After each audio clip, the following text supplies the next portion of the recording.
Let's see what's happening in the world today and which one of our panelists join us. And all along those lines, well, it looks like the Ecuador here says six suspects have been arrested for the presidential candidate assassination, and those suspects are Colombian, according to the police. And Ecuador must safeguard its human rights amidst pre-electoral violences, according to what Amnesty International is saying. And we're also seeing that Zelensky over there in Ukraine is firing all his heads of Ukraine's military call up centers. So that is something that we are seeing, and it'll be interesting to see how that plays out in the conversation around the war there as well. Because apparently, Ukraine is to dismiss all heads of regional military recruitment offices amid corruption concerns. So that is something that we are seeing in that part of the world and with that particular war and all in that way. In the military briefings, Ukraine is forces are probing Russian defenses across the Dnipro River, and Russia is claiming improved position on the northeast Ukraine front line. So that is something that we are seeing, and I'm sure that in Sasha's show later on this morning, there might be some conversation about all of that because that is the show that goes on both Tuesdays and Friday mornings. But Ukraine also had a daring nighttime raid, and some folks are saying that that was likely a distraction. At least that's what some of the experts are saying, and all along those lines. The U.S. has reached a deal with Iran to free Americans for jailed Iranians and funds. So there is a U.S. Iran prisoner swap said to be part of a larger deal that addresses the nuclear program. So that is something that is going on in the diplomatic circles and all along those lines. So we'll see what happens and what folks' thoughts are around that issue as well. And tensions are rising as West African nations prepare to send troops to restore democracy in Niger. So that is something we're also seeing. The ECOA WAS has ordered immediate activation of standby forces in Niger. And that is something that I'm sure may be a conversation as well, both on this particular day as well as other days in this whole course of World Edition and all along those lines. India is to overhaul its colonial era criminal laws and repealing the penal code. So Steve told me he would not be here today, but he'll be back on Monday. It'd be interested to see what he says about that particular development, because India is to replace its British colonial era sedition law with its own version. Then they're saying that that is something that is going on as part of their kind of overhauls and political changes as well. And China is sending ships and fighter jets toward Taiwan in a new show of force. So Taiwan tracks six Chinese military ships and two planes around the nation. So that is something that's going on. It'll be interesting to see how the West responds to that as well. And South Africa's former president Zuma is released an hour after being returned to prison. He says that South Africa's ex-president Jacob Zuma won't return to prison due to overcrowding. So that is something that is going on, and apparently he avoided jail in this particular case. So we'll hear more about that, and some of those folks in our panel that have traveled to Africa and other places may have some thoughts around that as well. And of course, a lot of people are paying attention to those fires over there in Maui. We hope that one of our panelists, Debbie Peterson, who has been spending some time in Hawaii, is doing well and is surviving that particular thing as well. And apparently, speaking of things that are going on with fires, there was a fire that broke out at a Russian warehouse near Putin's residence. So that is something that I see as well. And that was apparently a moment of a drone explosion in broadcast was in a Moscow broadcast on rowing championship. So one killed and 80 were injured in an explosion at a optical plant near Moscow. So that is something that is going on, and it's probably part of that war as well. So it does look like the war is coming even closer to Putin's backyard and all in that space. So we'll see how that all plays out in that particular conversation. An Islamic State attack on an army bus killed 23 Syrian soldiers. So that is something else that I was seeing in the news, where a gunman ambushed a bus carrying Syrian soldiers, killing 20 in the country's east. So there, like I said, there are a number of things that are going on in the world, a journalist, Ching Li, describes her detention conditions in China. She was an Australian journalist that was detained in China for 3 years, and she has said that she misses her children as she wrote a love letter home. And she has described standing in sunlight for just 10 hours each day. So she's definitely saying that she misses the sunshine of that particular part of the world that she is from, which is Australia. And more evacuations are considered in Norway, where the level in swollen rivers continues to rise. So we're seeing that as part of the news as well. And Palestinians, Israeli forces kill Palestinians, wound 8 in occupied West Bank raid. So that's something else that is in the news. And all along those lines, I definitely earlier mentioned India, and India's Prime Minister Modi gave a fiery reply to the no confidence motion in Lok Sabha. So definitely Indian opposition walked out as Narendra Modi refused to discuss the Manipur conflict. So that is something else that is going on in that part of the world. And as I think I mentioned yesterday, Poland is to send 10,000 soldiers to the Belarus border as tensions rise amid the Russian Ukrainian war and all in that space. And climber Kristen Herrilla has responded after critics accused her of walking over a Diane Sherpa to set the world record. So she was setting a world record, and I guess some people were having some concerns about the way that she went about setting that world record and all along those lines. And the Amazon Summit has basically shown a thorny challenge for the Brazilian COP30 host city and all along those lines. So there is definitely some things that are going on in that space, even in the environmental movement, and we'll see what happens in that space. And we talk about migrants, but they don't just impact us here in the United States; they impact other parts of the world as well. Because I know that there have been a couple of migrant stories that have covered different parts of the world, including Europe. But at least 27 migrants were found dead in the desert near the Tunisian border, according to the Libyan government. So that is something that they are reporting on as well. And the Saudis are said to be wary of full normalization with Israel or a deal with the current government. So no set framework for Saudi Israel, says U.S. on brokering the normalization deal between both countries. But definitely it does look like folks are pushing for that to happen. And we'll see if it takes place or doesn't take place or what happens in that regards. And like I said, if I get to the U.S. news, there are 55 now dead in that devastating Maui fire, and Biden has pledged disaster relief and more. So definitely they are saying that the Hawaii wildfire has left utter devastation in Lahaina, and definitely a lot of folks are dealing with that as well. And Judge Chutkan is to hold the first hearing on the Trump case in an already contentious Trump January 6th criminal case. So the judge is possibly weighing protective order fights between the special counsel, according to Trump lawyers. And it looks like they're going to be facing off the Trump lawyers and Jack Smith on that particular part, as well as other things in that space. And, we talk about aid to Ukraine, and it looks like Biden has asked Congress for $40 billion to support Ukraine, replenish U.S. disaster aid, and bolster the borders. So that is something that we are seeing. The White House, as part of that $40 billion aid, is seeking $12 billion to refill the nearly broke disaster fund. So apparently the disaster fund is almost at its end. So they're trying to get some more money in that space as well. So it'll be interesting to see what goes on in that world. And of course, people are paying attention to the politics of the world and all along those lines.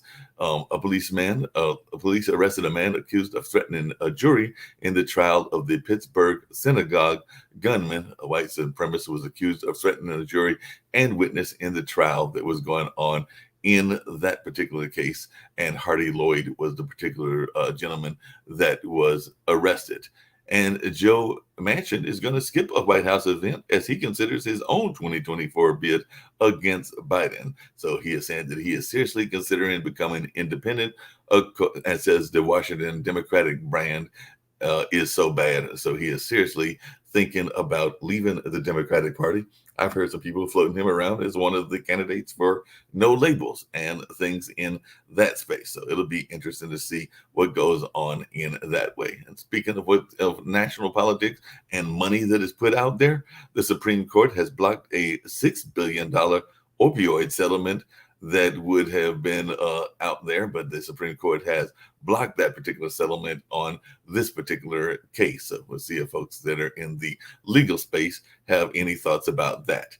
And nearly 50,000 Americans died by suicide in 2022, a record high number. So they're saying that suicide deaths reached a record high in the US, according to what some data is showing. So that is at an all-time high. And I know a lot of people have been having those conversations. I've even had some friends of mine that have contemplated it and unfortunately have not carried it out and all in that way. But with all that is going on in the world, I'm sure a lot of people are having concerns about their own mortality and their own life and which direction their life is going and all along those lines. So that's just some of the news stories that I was seeing. I see I've got Lee Newton Rhodes with me and I've got Jatovi. I had others with me earlier, but they have bounced off and all along those lines. But how are folks doing today? What's going on in your world? I just brought up some of the news stories that were across the board. It's very sad because I've definitely known some people in my life that have contemplated and thought about the whole notion of suicide, but definitely with all that has gone on in the world. As I think I told one of my guests on one of my shows, this seems those, because I think it's hitting the youth very hard and everything. And if you think about what somebody that is 25 has gone through, they have gone through a tremendous amount of things, and I can definitely see where that would play on their mental state and all along those lines. Because if you were born before like around 2001 or something like that, you have seen the attack on the Twin Towers, you have seen various wars, you've seen Ukraine, Russia, you've seen a pandemic, you've seen a number of other national disasters, a lot of polarization and division, and a lot of other things that are very trying. Not saying that other generations haven't gone through hard times, but this generation that is currently around, I would say that they have probably had one of the more difficult times of society based on my understanding of history. But what is y'all's take on that? And is this something that we need to be concerned about? And do you think schools are doing enough about it? Because I'm wondering if there's enough counselors Mark, even in good the morning, school Mark system. Toby. Yeah, I saw a statistic this morning. In 2022, how many suicides do you think there were just in America by Americans across all Well, ages and what have you? they just said that there was like 50,000. I don't think that was worldwide. I think that 50,000. was in the United That's an States. amazing, horrible number. Right. That is And totally an amazing, horrible number. I agree with you. And like I said, I'm wondering what we're doing to deal with that, because that's one of the figures that I just mentioned and everything. And that is a horrible amount of I got a folks. feeling the number is actually higher because there are other deaths that they did not attribute to suicide because they just didn't know. I mean, Yep, I could definitely see that with you, Toby. What's your thoughts? I mean, you've got a young one there. I sometimes think, even though I don't have any kids, I think about my nephews, and I definitely hope that they live a long life. You know, even living past my own parents' age, and my parents are in their 80s and everything. But then sometimes I am worried about the future that they are about to inherit and everything. And like I said, you've got your two young ones. So, what is your thoughts on these kind of thoughts as to how we are dealing with our children? I mean, you take your children to school on a regular basis. Do you think that our school systems are doing enough to help our kids? I mean, I think our school systems are trying to, but because of our polarization and how we are attacking teachers and pushing teachers out of the school system because, oh, we're fearful that a book may have two penguins. Our polarization is harming us. And that became exacerbated not only by, yes, I I, the our politicizing of everything and our attacks on different groups in society became exacerbated under the Trump administration, but really took off when COVID hit. So we haven't come back to a normalization of, hey, we need to work together. There was a decline before COVID hit, but even then, I mean, it was still high. Our suicide rates are high.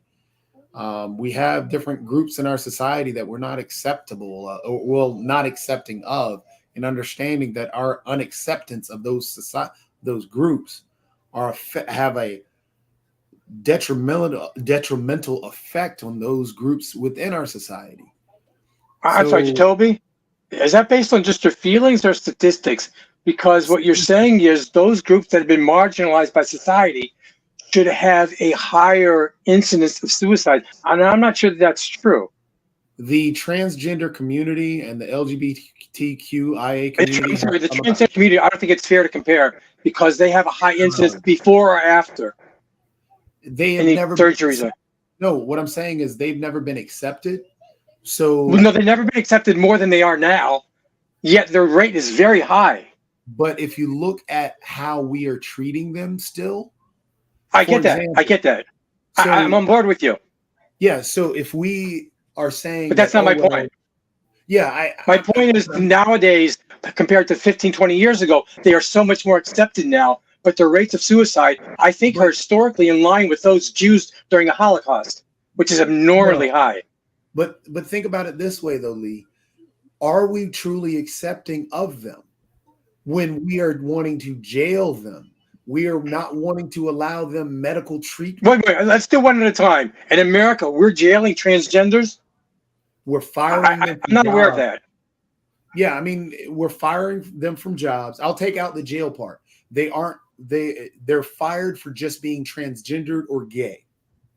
Really? They are. Yes, they are. Someone's fired from a job in America, 2023, for being gay. Yes. Where did you get this from? I've not heard of this. I'd be horrified if that's true. Fired. I mean, we can just search it. Fired for being gay. I suppose there's an expression, driving while black, but fired for being gay. Yeah.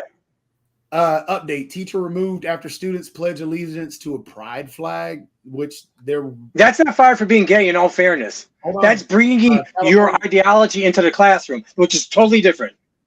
Well, remember, we're taking religion into a classroom. This is nothing with religion. Gay and religion has nothing to do with each other. Yeah, one is a choice, one isn't. No. First of all, whether you believe gay is a choice or not, behavior or bringing that in. Let's say it's not. I'll go with you for sake of argument. Let's say it's not. But what you do in the classroom is a choice. But hanging a flag, for example, is a choice. There was a teacher that was just fired. That was just fired in Florida for allowing having kids watch. There was a Disney show. They were fired because there was a group of parents that felt that there was a child who was homosexual or gay in the film, and that's all they focused on. They didn't talk about the environmental piece that was actually the reason the show was. Okay, shown. I'm not aware of this incident, so I can't speak to it. So, I mean, these things happen.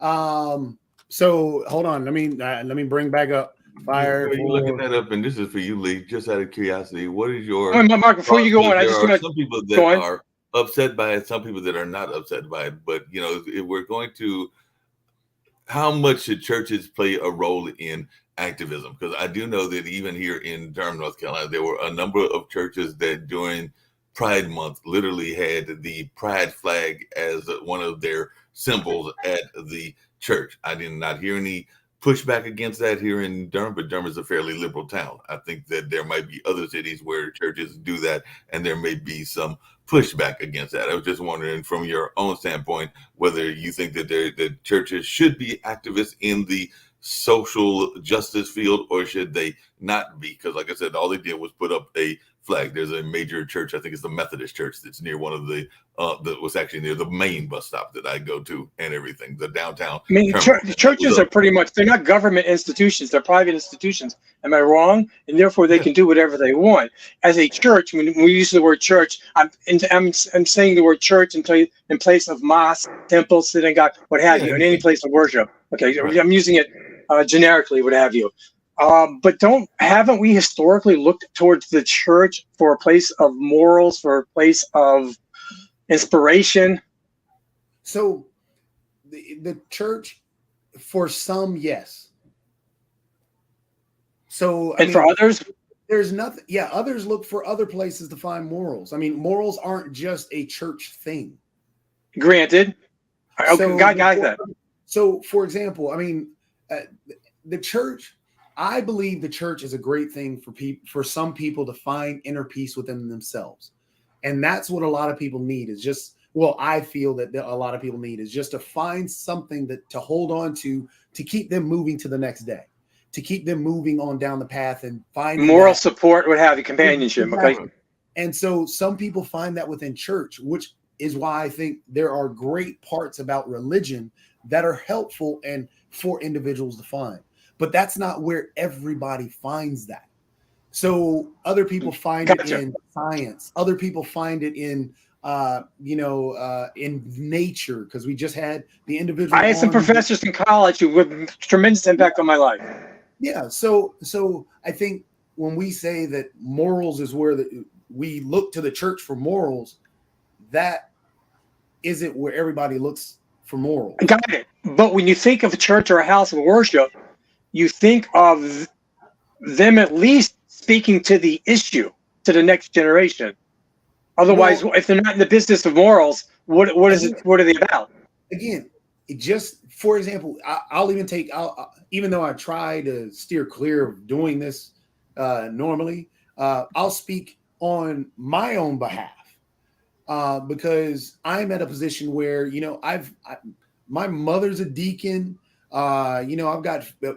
We built a church on my grandparents' land. I mean, big into the whole Southern Baptist thing. So for me, I didn't find my morality. No, I'm sorry. Maybe I wasn't clear. That's not my point. My point was not that you can't get it elsewhere, but when you think of a place of worship, it should be, at least that's my understanding, at least speaking to the issue of morals. Well, otherwise, what are they doing? Just teaching scripture bland, like a book? Well, like Shakespeare? The idea, just like the utopian or that utopian hope or that idea is that, yes, church should be for morals. But the problem is there are some things that we find out that I think corrupt that idea. Man is flawed. Gotcha. Yes. And that's the same thing with the U.S. is supposed to be this shining beacon of hope. Well, there are some things within the U.S. that take. Gotcha. But could you imagine Moses and the Jews coming out of Egypt and having no 10 commandments? Like, what are we supposed to do? Nothing's wrong. Well, murder's okay. That gets to the idea. So for those who are within the church, taking the morals or believe in that church, taking the morals out of there, and yes, but for those that aren't within the church, the idea of murder. No.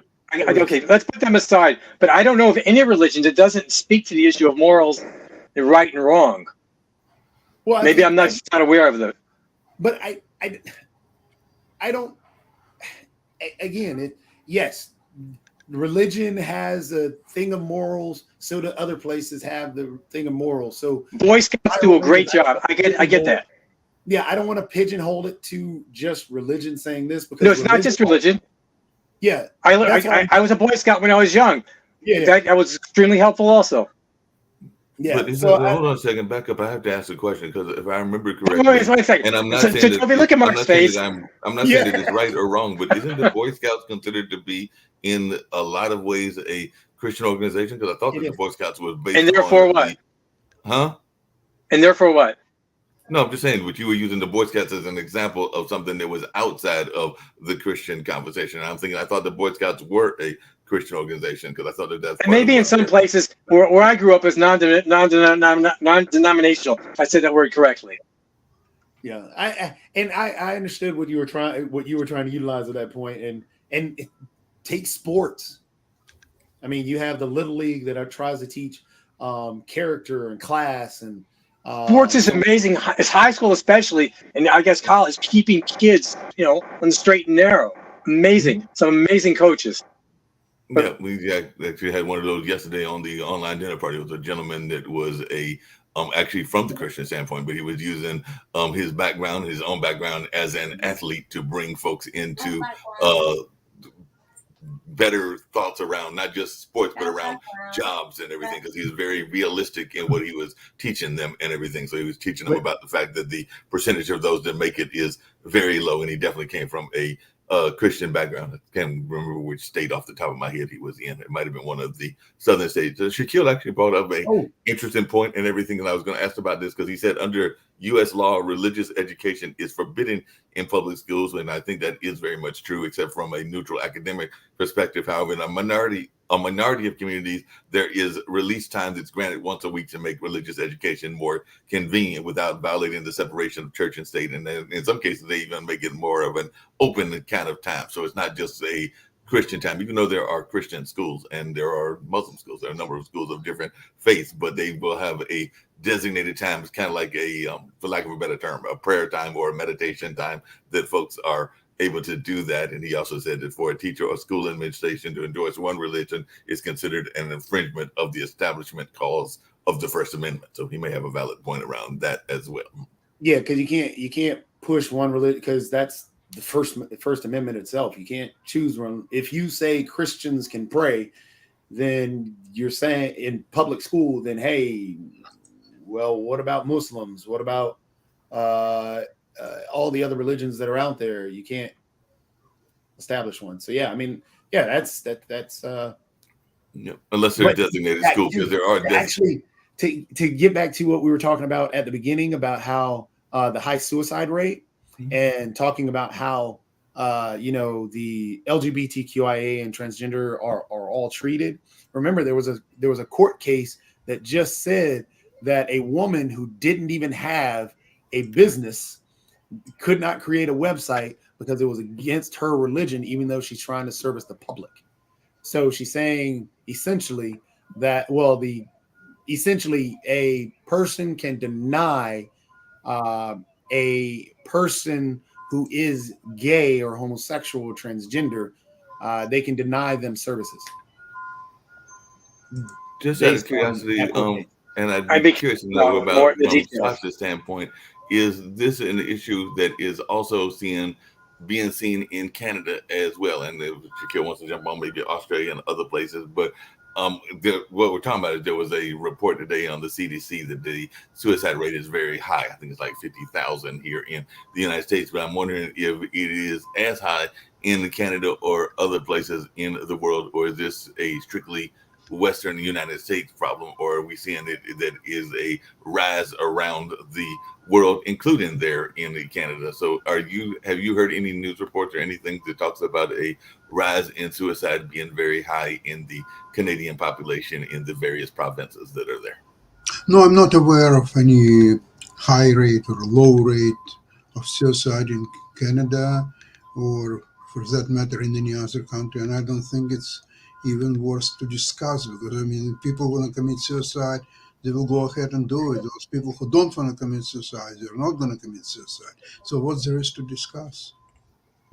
I mean, if it's a mental health issue, and there's been a number of people that have said that mental health is a major problem around not just the United States, but around the world, and suicide can be a result of that problem, wouldn't that be something that should be discussed? Because like I said, the CDC is the one that came up with, I think, this particular thing. I think there have been some things around the UN and a number of other places that have talked about the nature of suicide and why some people may be committing suicide around the world, maybe at a higher rate than they have in the past. So should we not be concerned? Coming back to the religious conversation, I think one of the main principles of just about any religion is what you do for the least of these, and also how we take care of those that are in the in need, whatever that need is an important tenet of just about any world religion. I don't care if it's Christianity, Muslim, or Hindu or Buddhist or anything. Most of those religions are about taking care of the least of these and those that are in deep trouble. And all along those lines, I think that's a basic tenet of just about any religion.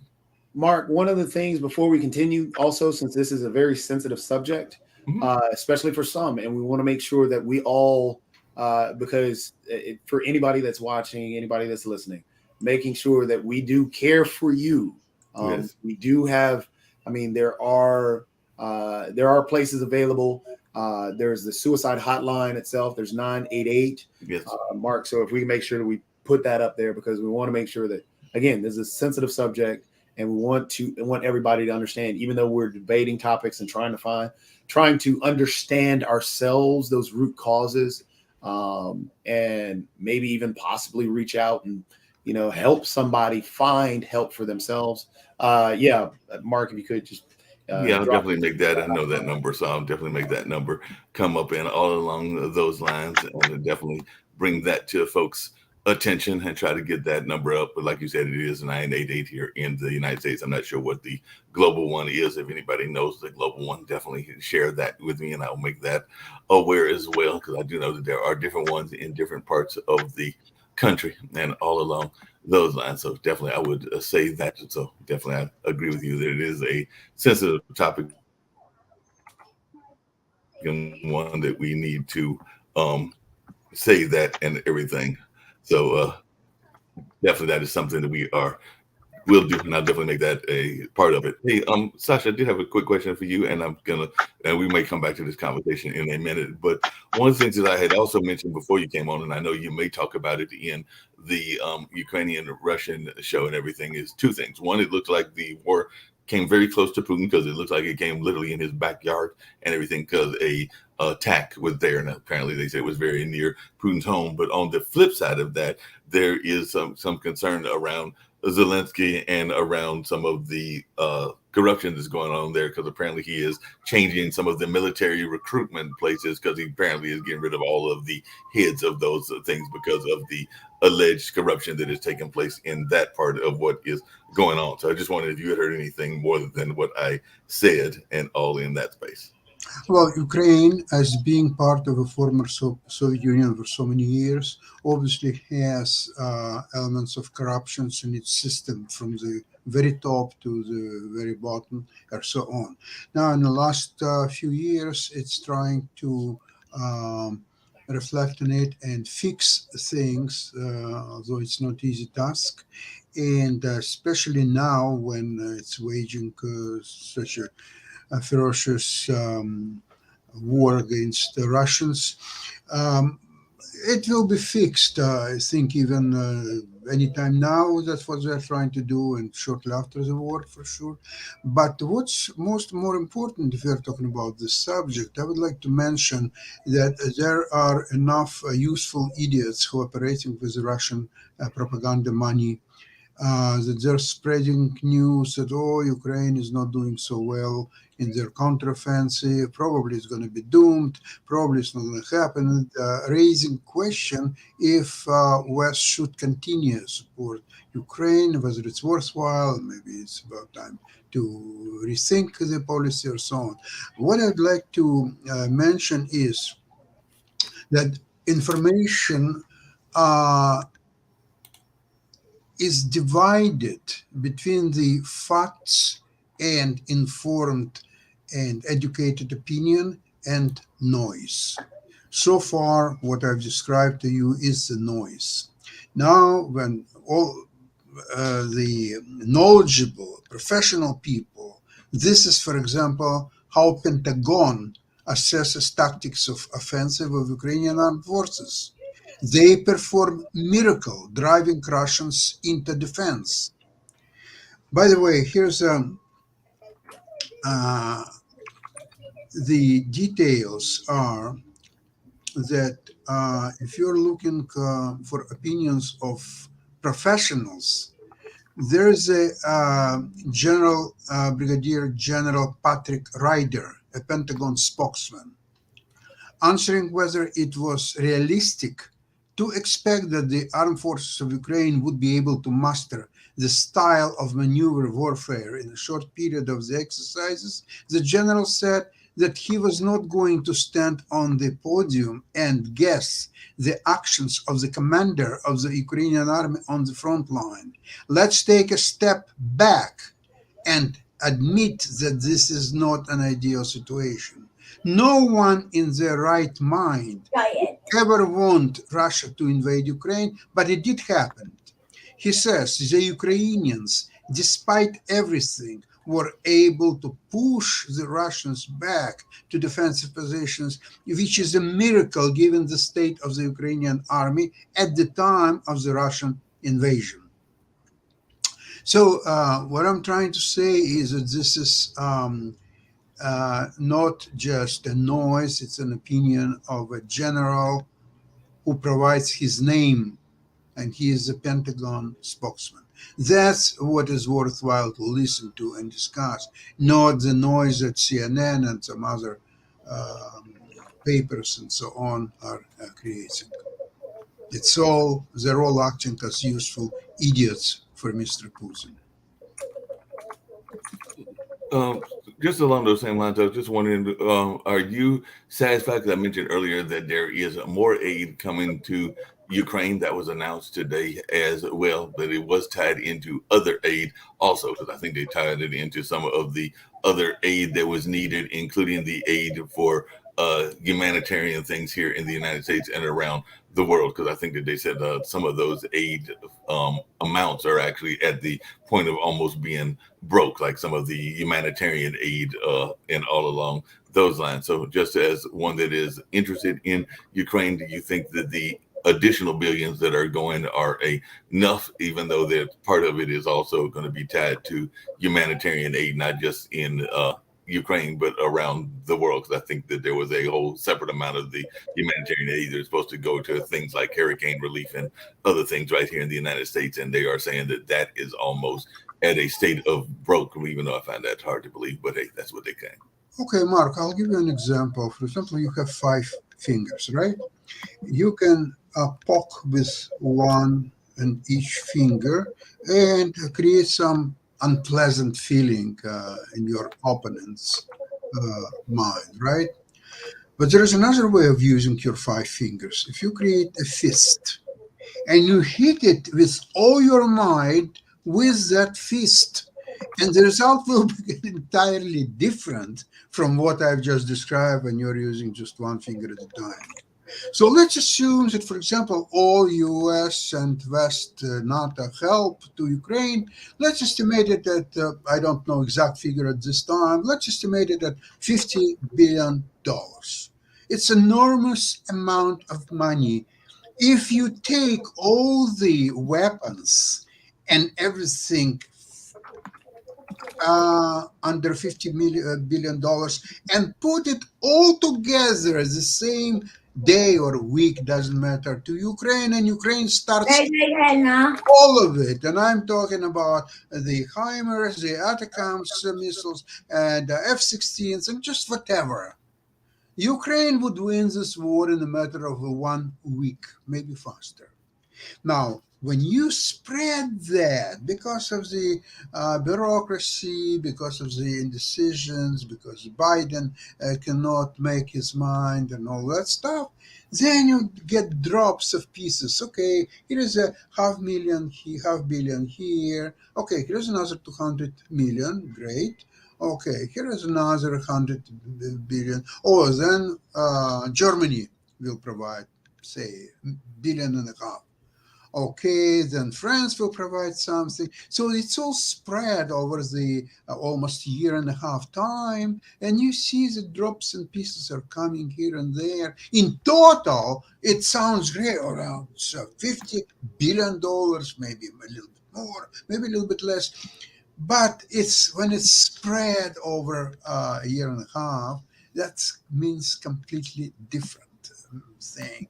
And this is what's now happening is that the generals that I quoted, actually, it is a miracle that with the Russian, a huge advantage in weapons, in manpower, Ukraine could create without any superiority in the air, never mind superiority, even parity. They don't have almost any airships.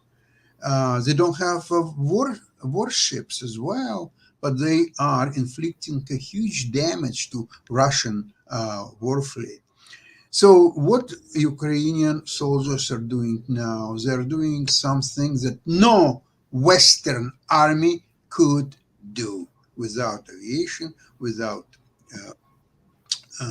even parity, not only in the air, but also in the numbers of men available in armies, in artillery, in many other components. So what we are witnessing is a miracle of Ukrainian force.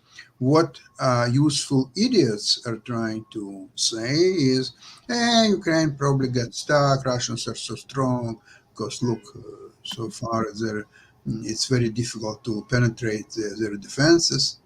They are being penetrated as we speak. The Ukrainians are moving ahead very slowly, again, because they put a great value on lives of Ukrainian soldiers, because this is the elite of Ukrainian nations. The Russian soldiers, they are former jail inmates. They are deprived people from the poorest region of the countries that have no choices to go and serve, because otherwise there are no jobs, there are no income. It's I think even Putin said a few months ago that, okay, what's the alternative for you to going on the front line? You will get paid 200,000 rubles and so on. And even if you'll die, so you'll die in a glory for your country. Now, if you're not going to serve, so what's going to happen? Okay, so you will become drunken and you will die from alcohol anyway, anytime soon. So what's better, die from alcohol and to die for your country? Okay, that's alternative. That's where, even if we would come to the conclusion that right now it's a parity between Ukrainians are being killed and Russians being killed. But the quality of this is completely different. Ukraine is losing the elite people, the young, educated patriots, and Russians are using jail inmates and drunken idiots. That's a big difference between Ukrainian losses and Russian losses. And if the West and the United States would proceed with the ATACMS missiles and F-16s, the Ukraine could win this war in very short order. Sasha? Yes? After the war, God willing, will be done soon, but after the war is done, based on what you're saying, Ukrainians are losing the best of the best. What does that say for the Ukrainian society in terms of who's going to be there for it to function? Hopefully, Ukraine is a country of 46 million people, and so far they lost in fight. Probably around, I would put that figure at, say, 200,000 people. Okay, so if you take all the Ukrainian populations, there still will be enough people to build a new country, a new society. But this is 200,000 people of men of working age. Am I wrong? No, you're not correct. Children, not women, not seniors. You're correct, yes. So that's a big dent. And? I'm just saying it's very unfortunate how they have to rebuild. I agree with you. When do you see where do you see the leadership coming from afterwards? Because, like I said, will Zelensky be the next or the prime minister after Ukraine wins this war, or will there be other leadership? And on the flip side of that, are you at all concerned about there being an even more terrorist kind of leader than Putin? And I know that Putin is definitely the worst leader that has ever been there, but is there any fear in your mind, Sasha, that it could be somebody that fills that void that is even worse? No, I don't have that fear simply because of the fact that it's very difficult to see what anybody in place of Putin will do worse than what Putin already did. What could be worse? That he is shelling the Ukrainian cities and killing civilians every single day. So what else somebody in his place could do? Well, use the nuclear forces. Well, you know what's going to happen if he will ever even think about it. So that's not something to be scared of. And other than that, speaking about Zelensky, right now he's a very popular president. His rating is about 90%. Now, I don't think that he will remain a president after the war is over. And he has mandate, and he even expressed himself that I'm a war president and I will take my country through the war. And then, of course, there will be time for another leader.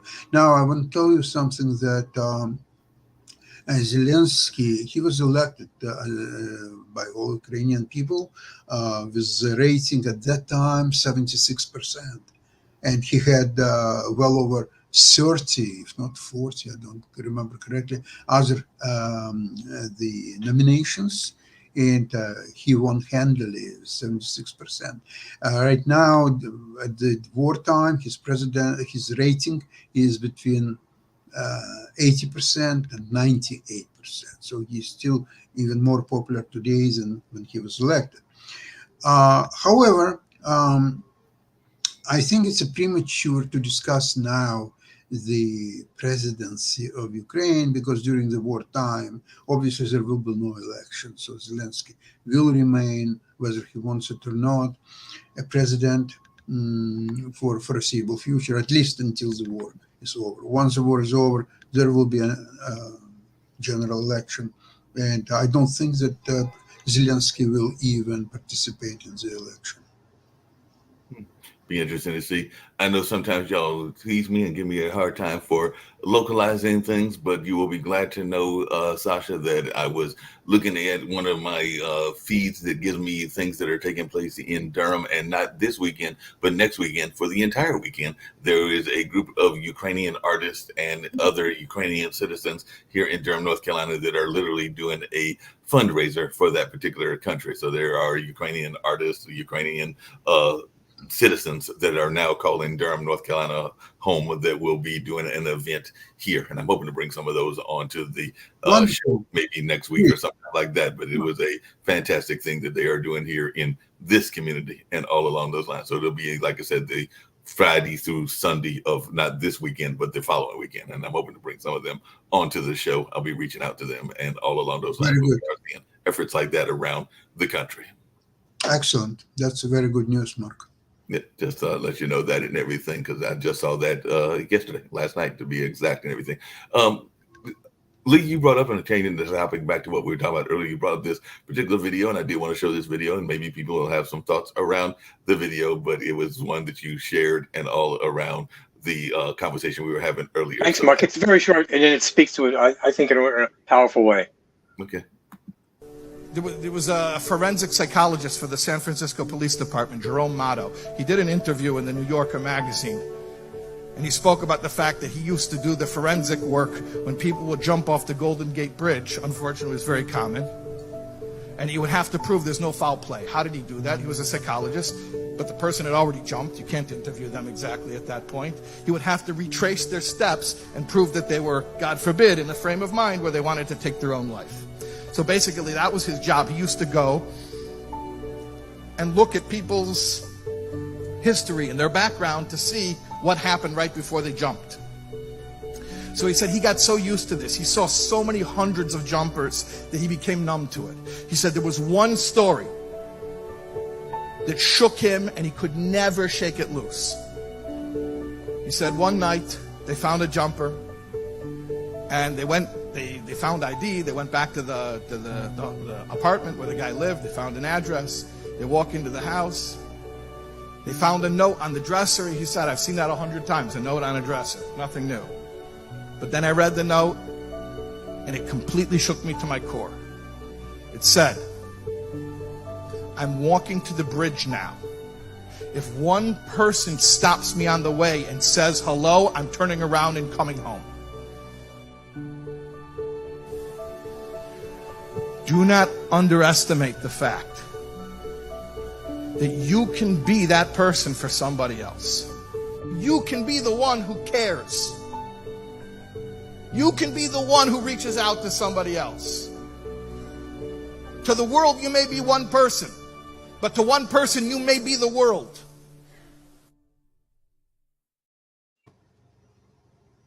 Thank you, Mark. No problem. Very powerful statement and powerful conversation. And yeah, like you said, that one person that you are reaching may be that person that stops that act from happening. So it's a very powerful message at that particular Yeah, I just want to make one comment. I come from out of town. I come from Georgia, but sometimes in Ohio. I moved to New York a number of years ago. I will never get used to people not saying hello, not saying good morning, even when it's just the two of you. I understand when there's a group on a subway or a bus, lots of people coming and going. Two people in an elevator or crossing on a sidewalk, I will not get used to that. Regardless of what the other person looks like, how they're dressed, I don't care. No hello, I know nothing. I initiate it, and more often than not, they just completely going. Now you don't know, they have earplugs in, maybe they don't hear you, but putting that issue aside, I just don't get it. I mean, kindness is something I know that there have been entire campaigns, including some during COVID, that were just what you were saying. There were people that were trying to do random acts of kindness, and there was entire campaigns around that. And I thought that those were wonderful campaigns that we saw during the COVID era, and there was at least 2 or 3 that I'm aware of, but there were a number of them and everything. Toby, did you have some thoughts around that? Because I definitely, well, I mean, just to touch on both. Yeah, I mean, there's the gentleman. Well, actually, there are groups going around doing. There's actually a group, Moms for Hugs, that goes around trying to give hugs to people. There was that gentleman that was going through different political events that just had the shirt that saying "free hugs" and would walk up to people. Yeah, I mean, kindness is a big thing. I mean, and just as the gentleman said as the rabbi said in the video, yeah, I mean, just a hello sometimes can be what somebody needs. Yeah, that's very true and everything. And there's so many polarization conflicts that you just mentioned, Toby, but they're around the world. It's not just what's going on in Europe. It's also what's going on in Africa, in Asia, and a number of other places. So I think that it is something, because I know some of the campaigns I saw were literally worldwide campaigns. They were campaigns of folks that were around the world and all along those lines and everything. So I definitely agree that that is something that folks need to be concerned about and think about, and all along those lines. And that's part of the reason that I sometimes am shocked that we don't give enough aid, even in our own country, to folks that are in need and everything. So I think that there are a lot of homeless organizations that are dealing with a lot of issues, including domestic violence, that are not getting the support that they need to get. And that is sometimes frustrating, just in my own mindset and everything. But I don't know, what is your thoughts around that, Lee? I mean, you're running. This expression, all y'all probably heard it, charity begins at home. Mm-hmm.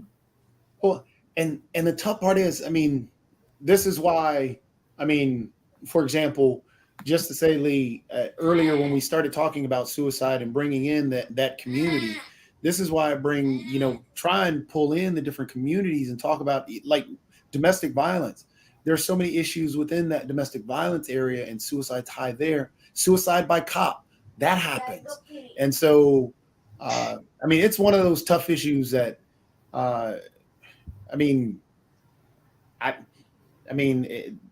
to really do a discussion around suicide justice, I mean, diving into everything and having a professional on that could help us, guide us through the discussion would help as well. No, I definitely agree. Yeah, Toby, you mentioned suicide by cop, which is a horrible way to die, first of all, and very sad for the family. But we shouldn't underestimate the stress and the trauma that puts the police officers in, who are forced to kill somebody. There's that. I mean, a lot of times, and this is just a feeling, I feel that we take for granted a lot of the things that are like there. Yes, we can take out the extremes. Yes, there are some officers that, thrive on the agitation and anger of doing particular things to people. but the vast majority don't want to do that. They really try and steer clear of that because it affects them in their lives and them at home. It's the same thing with when we discuss the abortion issue. That's why I tried to bring in the postpartum discussion part of it, because postpartum, some women end up committing suicide based on that postpartum depression. And we don't take that into account when we're making those decisions. We can discuss this all we want, but you know what? Teenagers are stressful also. It's just hard to really think about everything that all the reasons that are there and the reasons that we don't understand or don't know that are there. So yes, that's why. Yeah, I mean, the only thing that's why I think the rabbi had the best answer there. Sometimes people just need that hello, and even in that postpartum, or even in that suicide by cop, or even that LGBTQIA or that transgender individual just needs a hello or somebody to just say, look, I'm there. Speaking of sorry, Sasha, what do you want to say? There are all kinds of issues that were brought up in this particular video, and it's the one that Shaquille brought up yesterday that I did not get to and everything, but it had a lot of different things, and we can talk about it on Monday. But when I watched this video, I saw things around the handicap conversation because the woman was autistic. I did see things around immigration. I saw a number of other things that were there, but I'll play the video and folks can make their own judgments, and maybe we can have a conversation around this on Monday. We do have a guest on Monday as well. It's a gentleman that literally comes out of the handicap field because they were a champion swimmer in the handicapped field and all along those lines. So Ashton will be joining us on Monday because she is not too pleased with the Special Olympics and some of the other things that are going on in that space, but she is very much, and ironically, she has been talking about that because she's so frustrated that and she may say this on the show, I hope not, but she told me in a conversation, and then she said it in Clubhouse, that she is concerned about her own mental health and her own mental wellness and the way that she is being treated. And she definitely mentioned on some public stages the thought of leaving this earth, and she is in her early ages and all in that space. But like I said, I'll let her tell her story on Monday, but it is a very real story that she shares and a very real frustration that she has and all along those lines. But Ashton Smith is scheduled to join us on Monday, but I did say that I would meant to run it on that particular day, but did not get a chance to, but I'll share it and then folks can make their own comments and thoughts about it, and then we'll get to Sasha's show and all along those lines.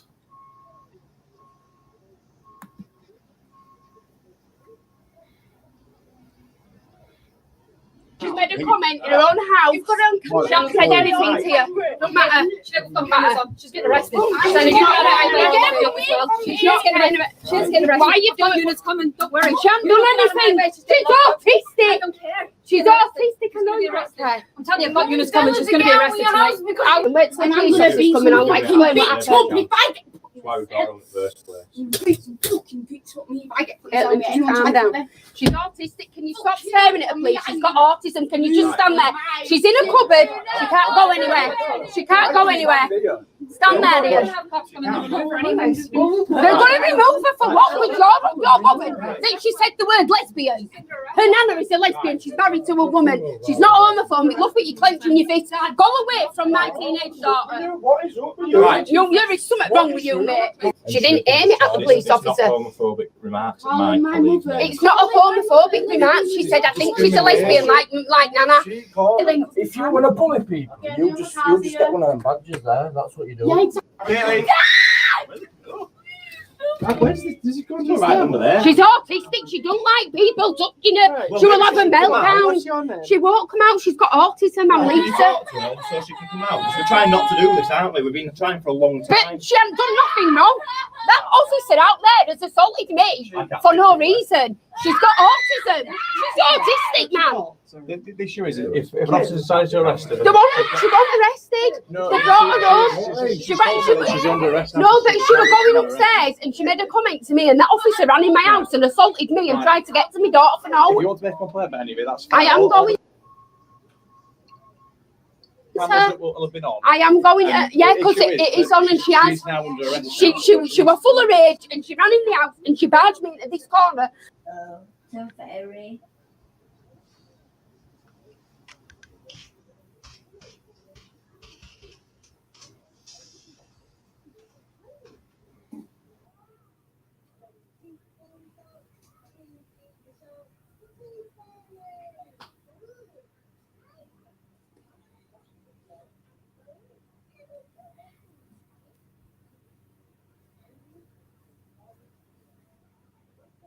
Mark, I think it's muted from this point on.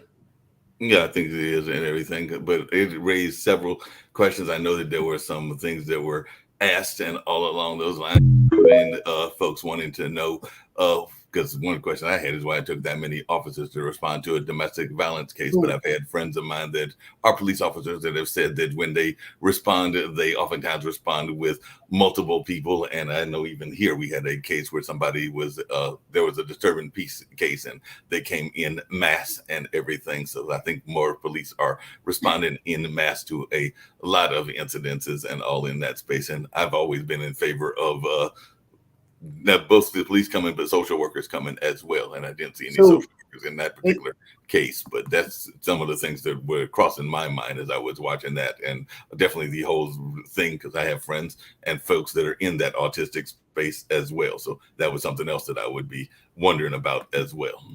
So why was she arrested? It was in London. It was in I think why? I believe it was. Essentially the officer got upset and went after the child. No, but for what reason? That doesn't give permission to arrest. That's not a charge. The officer's excuse was that she said lesbian or used a homophobic term. They don't have free speech there. No, there was. I don't know. I mean, Shaquille, you're the one that presented the video, so you give us the video context. We're over time, so how can I put it in context? Let's just end the show. But to answer Lee's question, she used what is determined to be homophobic language, which is apparently a crime. And the West Yorkshire Police felt that that was an appropriate way to deal with the 16-year-old autistic child. I personally think that that's reprehensible and it should be reviewed. But that's what the UK is doing, so. Is there any of us that agree with what happened based on what we saw? Nope.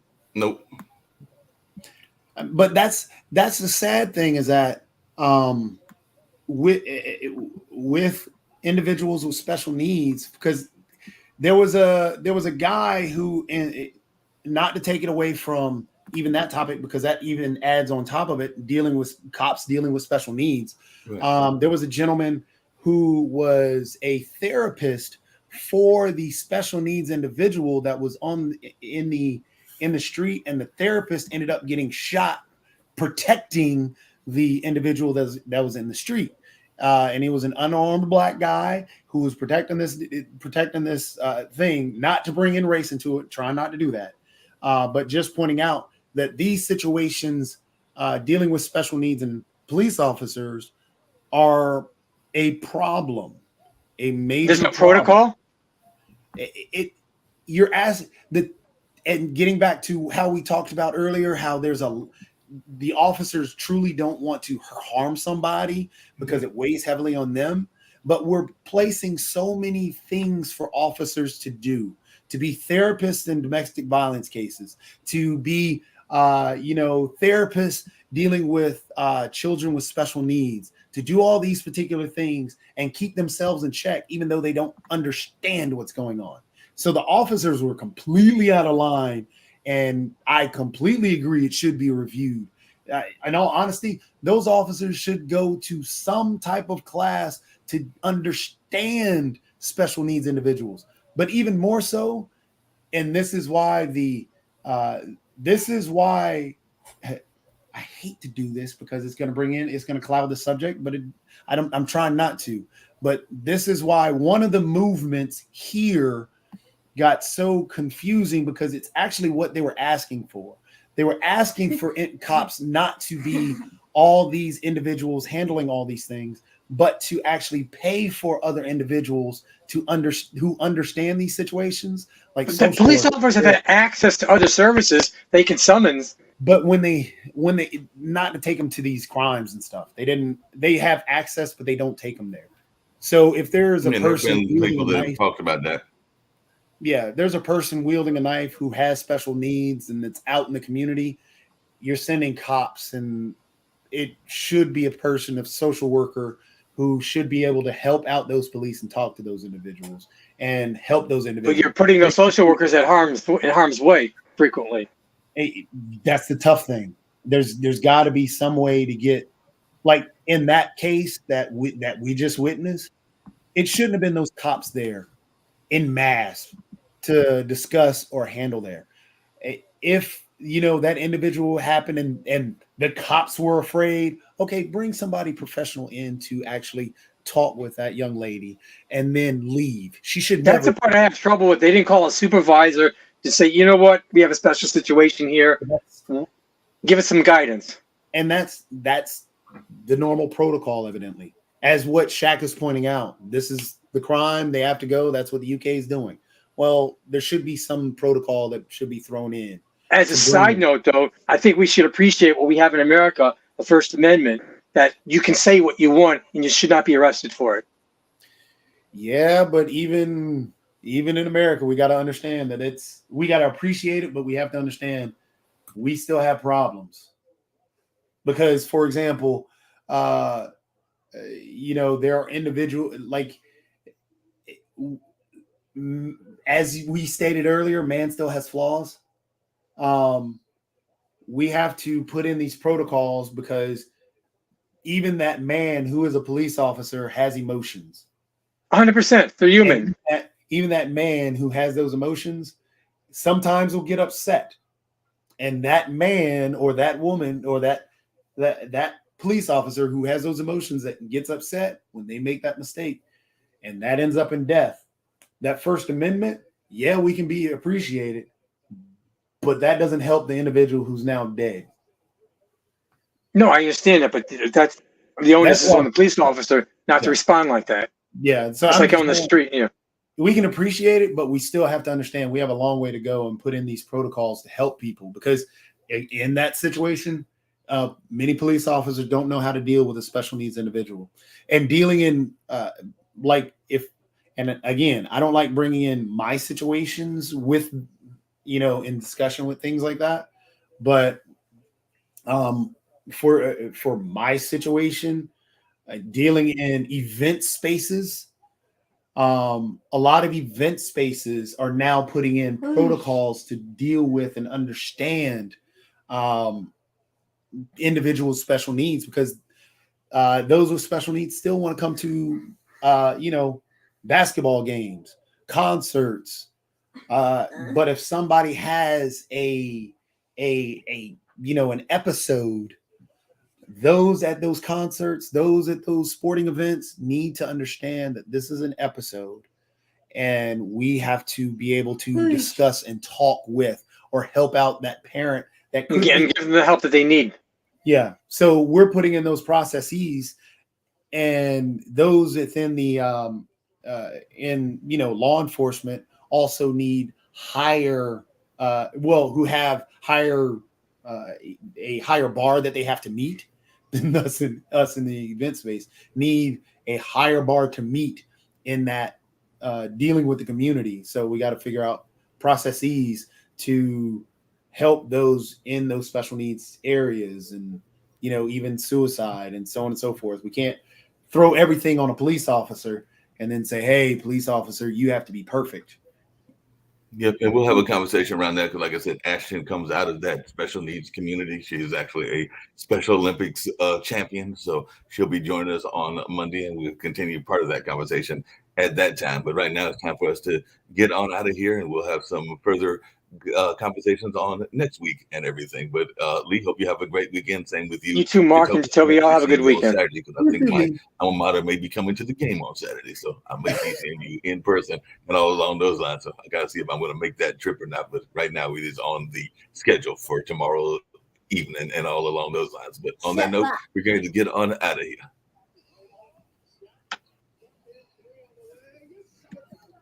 Have fun.